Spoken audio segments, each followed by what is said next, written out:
Hi. So I'm just jumping on here today to talk to you about embodiment and why you say you want to do it or you know you should do it and aren't doing it as much as you would like. I had a session with one of my private clients yesterday, and we had one of the things we've been working on with her, as I do with all my clients, is embodiment practice. And she told me that she's aware that she wants to be doing it, that when she does it, it's hugely transformational for her. It's very, very powerful. And yet she's not fitting it into her day. And this is a question I get asked a lot. We know it's important, we know it's really transformational, and somehow it just doesn't happen. All of these other things get fit into the day, like everything else takes priority. And as much as we can say, okay, I want to make this a priority, it's not happening. And this is super, super common. And as I was kind of going through with her what I thought was happening and how we could kind of break through that and make some changes, I realized I wished I had just recorded what I was telling her, because it's something that so many women really need to hear. And I get asked the question all the time. And even myself, I've been doing embodiment, God, I mean, really for probably like 20 years. I have had an almost daily practice of doing some form of embodiment. And if I get out of that practice, it can be really hard to get me back in it. Like a couple months ago, I had a sprain in my foot and I was on crutches and I couldn't really walk, and I couldn't do my practice. And so there was just a period of a few weeks where I really wasn't doing my morning practice. And and as I healed and was then trying to incorporate it back in, I realized that I was having that same resistance that so many of my clients do. And it took a little while to get it back into my daily routine fully the way it has been. And so, what's going on? What is going on when we know that we want to be doing it, that we should be doing it, that it's helpful, that I feel good when I do it, and then I'm not doing it? And with embodiment, what are we even really talking about? It covers a wide range of things. There's a lot of different practices that I myself do and share with my clients, but it's some form of practice that's helping you to really ground and root into your body and become alive and feel the sensations in your body. And it helps you to connect to maybe emotions that you've been feeling, that you weren't even aware that you're feeling. And it just gets you into that very, see, I just can't help talking about I want to move, but it's like it's getting you into the wild animal of your body, into your instinctual self, and has many benefits. It's super important to help you to relax your nervous system, to feel confident, to feel connected to your desires, to really just honestly like to feel alive. We live in a world that is so disembodied, because we live in a world that is so mental, and we're on our computers and we're on our phones and we're operating in this sphere all the time, and we get very disconnected to everything that's happening from the neck down. And so, having a practice that you do every day that drops you into that primal instinctual self is so, so important. It's really life changing for women. I was speaking with one of my clients the other day, and we were talking about how, it's really like in many ways, it's the panacea or the answer to all of your different issues and problems is really that you're not in your body, and getting into your body is going to impact every area of your life. Yeah, so we know that my clients that I work with, we can know that and then not be doing it. What is that gap? What's happening there between the knowing of something and then the doing of it? In particular, with embodiment, what can happen is it can feel almost like a gravitational force that is preventing you from doing it. It's just like it's like having to overcome an incredible kind of inertia or gravitational force that's over your whole being in order to incorporate this habit in. Any new habit can have a bit of that, but embodiment in particular versus some other things, it can be challenging for a specific reason. And one of the reasons is, my client said that, she's like, gosh, I can talk about ayahuasca and like channeling and all these spiritual things and like be operating in those spaces, and it doesn't seem weird to me. She's like, but doing embodiment practice and like getting connected, that it feels weird. And yeah, it's moving, like all of those other things in a way you can be connecting to in like this mental space, but to get into moving your body in ways that are unfamiliar. Part of embodiment practice is also using the voice. So sounds that are unfamiliar might come out. Roars, guttural sounds, sounds of ecstasy. It's like this incredible aliveness moving through your system that is unfamiliar, and anything that is unfamiliar and you're embodying it can feel very weird. It can feel strange, and there can be a resistance to going into that, a resistance to, like, it's someone, like if you're in a household, if you cohabitate either with roommates or with a partner, or you're a mother and you have children, these different roles that you have in your life, they create a kind of a way that you show up for those roles, and you can feel uncomfortable that maybe someone's going to catch you or see you in habitating within your own self, different aspects, different identities, different ways of showing up, things that they'll think are weird. So there could be that thought of like, is someone going to hear me? Is someone going to see me? And then even if there's no possibility, it's like the windows are shut, there's no one in the house, you're like a fly on the wall watching yourself going, wow, that's weird.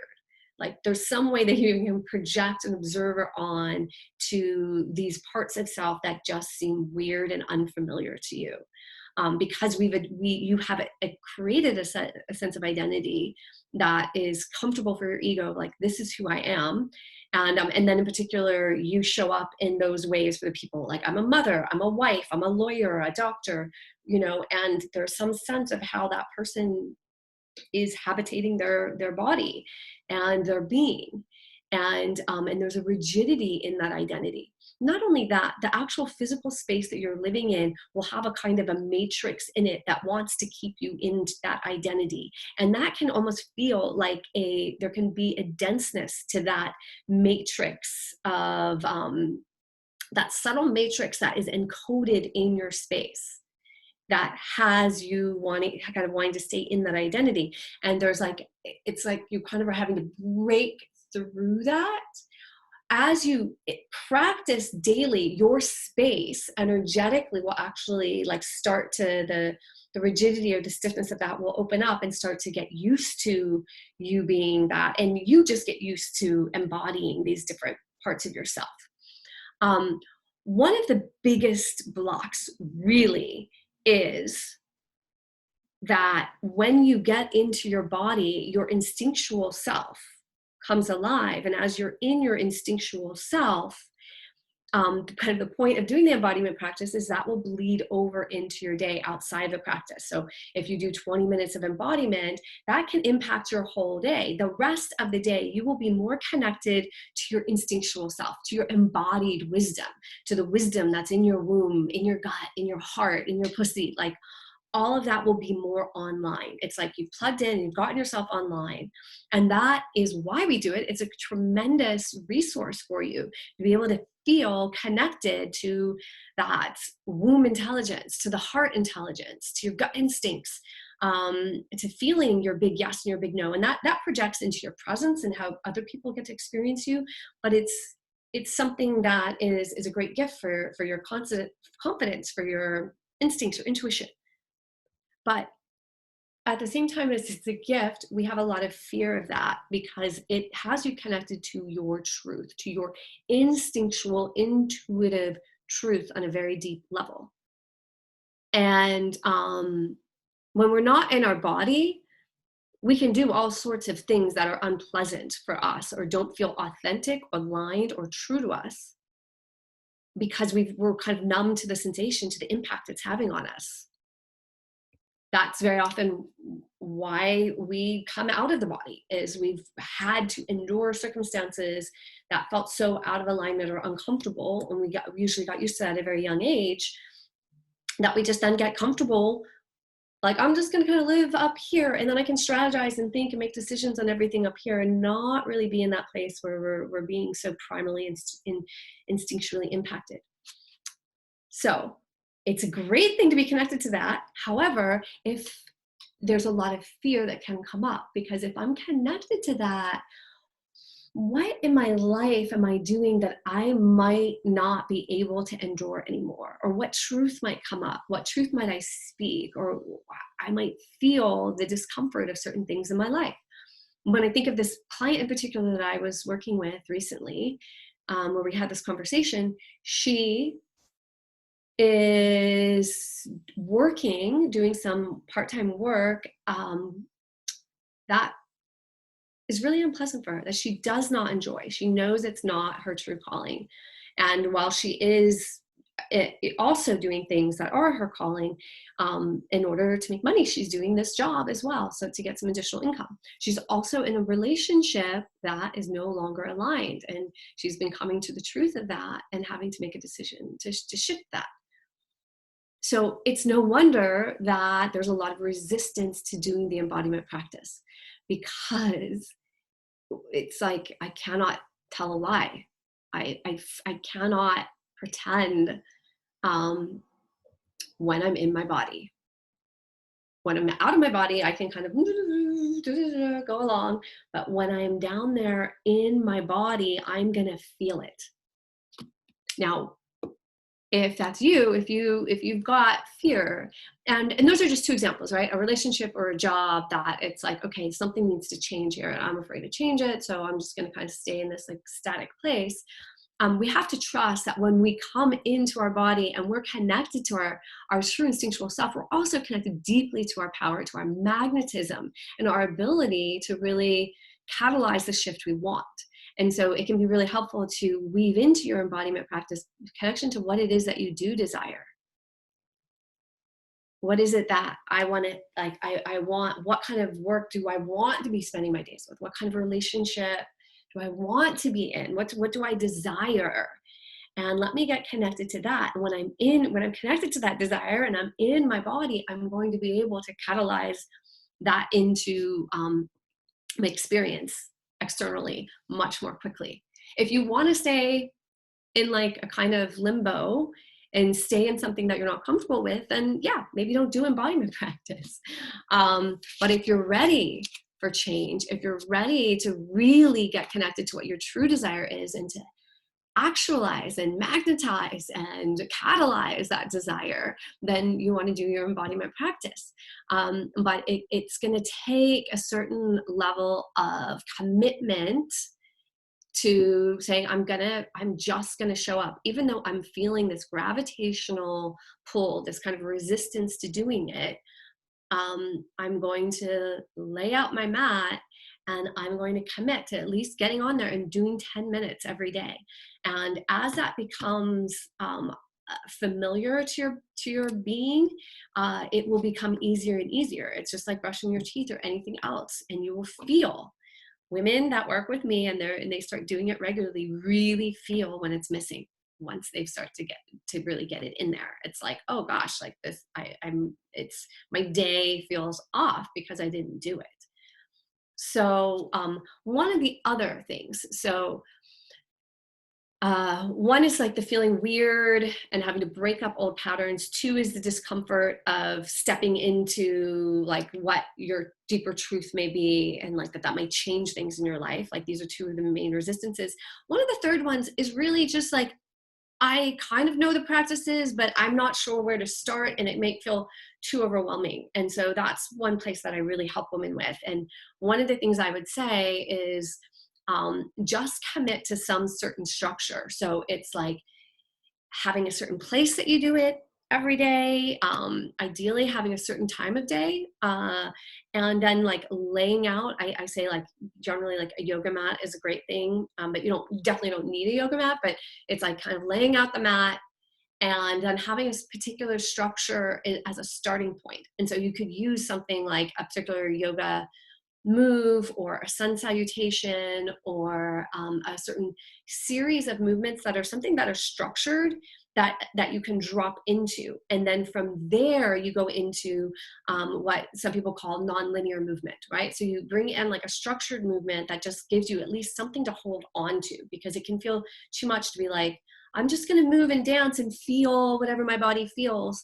Like, that may not be enough of a starting point for you. You may actually need a structure to start in. I find it helpful to kind of go, I'm not going to have to think about it. I'm just going to maybe put on some music, and then I'm going to drop in and I often will do a kind of a particular type of sun salutation, but I call it like the kitty cat version, where I do it in this very feminine way. And then out of that, once I've got the structure and I'm in there, then I get to move out of it and then get into that space that is organic, more like jazz, more improvisational and non-linear and just like following the flow.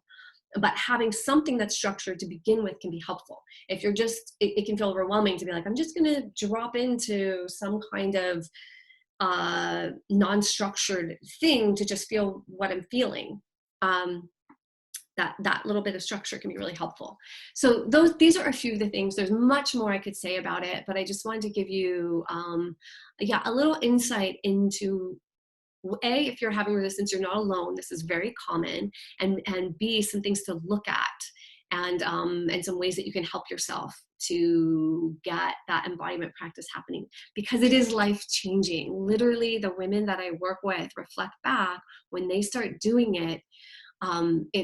It's like altering on a very large level. It's like things just start to shift, like in every single area of our life, because our whole inner being is now alive and awake and present in a way it wasn't before. And then everything that's happening externally starts to reflect that back to us. So I encourage you to do your embodiment practice. Just commit, even if it's 10 minutes, to just rolling out a mat and spending some time getting into your body. All right.